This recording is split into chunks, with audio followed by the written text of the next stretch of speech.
இந்த பிள்ளைங்க சின்ன வயசா இருக்கும்போதே பெத்தவங்களே அவங்களை கொண்டு போய் கோவிலையும் வித்துடுறாங்க. வெளியில சொல்லும்போது கடவுளோட துணைவிங்க அப்படின்ற மாதிரி சும்மா பந்தாவா மட்டும் சொல்லிப்பாங்க. ஆனா என்ன கொடுமைனா, தினமும் ராத்திரி ஆனா அந்த பெரிய பூசாரி இவங்கள அவனோட சுகத்துக்காகவே தனியாவும் கூப்பிடுறான். ஏன்னா நாங்க தான் கடவுளோட தூதர்கள், அவங்களோட சார்பா நாங்க தான் இவங்கள அனுபவிப்போம் அப்படின்ற மாதிரி அந்த ஆளுங்க ஒரு அயோக்கியத்தனமான வேலையும் செய்ய ஆரம்பிக்கிறாங்க. அப்ப பார்த்து அந்த பெரிய பூசாரி தனக்கு பிடிச்ச ஒரு பெண்ண கை நீட்டி கூப்பிடுறான். அவ்வளோதான், அங்க இருந்த ஆளுங்க உடனே அந்த பொண்ண லைன்ல இருந்து தர தரன்னு இழுத்துட்டு வராங்க. அந்த பொண்ணும் பயத்துல அப்படி நடுங்கி போய் நிக்கிறா. மத்தவங்க எல்லாருமே பயத்துல தலைய குனிஞ்சு நிக்க, ஆனா இந்த பொண்ணு மட்டும் இதையே உத்து பார்த்துட்டும் இருக்கா. திடீர்னு ஓடி போய் அந்த பொண்ணோட கைய பிடிச்சிட்டு விடவே மாட்டேன் அப்படின்ற மாதிரி அடம் பிடிக்கிறா. இப்படி ஒருத்தி வந்து எதிர்த்து நிப்பான்னு அங்க இருந்த யாருமே யோசிக்கல. இதுதான் சரியான நேரம்னு பார்த்த அவளும் அந்த பொண்ணையும் பிடிச்சு இழுத்து வச்சுக்கிறா. நாங்க எங்கேயோ வர முடியாது, நாங்க கடவுளோட துடிவிங்கடா, அப்படி பார்த்தா நாங்களும் மத்த தெய்வ பக்தி உள்ள பெண்கள் மாதிரி தான் அப்படின்ற மாதிரி சொல்றா. எவனுமே எங்களை தொடக்கூடாது அப்படின்ற மாதிரி சொல்றா. இத கேட்ட உடனே அந்த பெரிய பூசாரிக்கு கோவமும் தலைக்கேறிடுச்சு. இது வரைக்கும் கோவில்ல இருக்கிற எந்த பொண்ணும் அவனை எதிர்த்து பேசினதே கிடையாது. வெறியோட இந்த பொண்ணு முன்னாடி பாஞ்சும் வரான். கண்ணத்திலயும் பலாரும் ஒரு ஆரையும் விட்டுறான். அப்படியே இவ தரையில போய் விழுந்துடுறா. அதோட விடாம அவனோட பெல்ட்டை கழட்டி இறக்கமே இல்லாம அவளை போட்டு அடிக்கவும் ஆரம்பிக்கிறான். அப்படியே அவ வயிறுலயே கொடூரமா எட்டி எட்டி உதைக்கிறான்.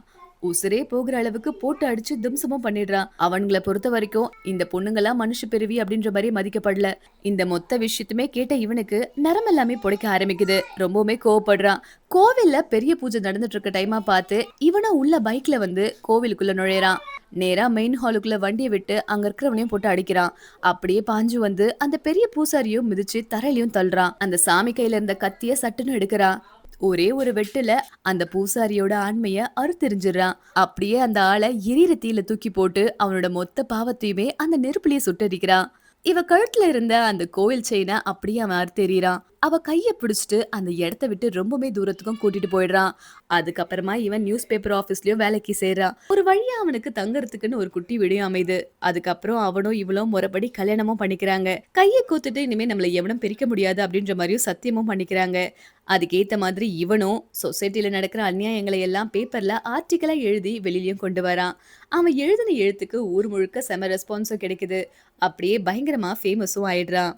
பக்தி, ஆன்மீகம், சடங்குன்னு சொல்லிட்டு அப்பாவி பெண்களை ஏமாத்துறதும், அவங்கள தங்களுக்கு அடிமையா நினைச்சு கொடுமைப்படுத்துறதும் எவ்வளவு பெரிய மிருகத்தனம் தானே!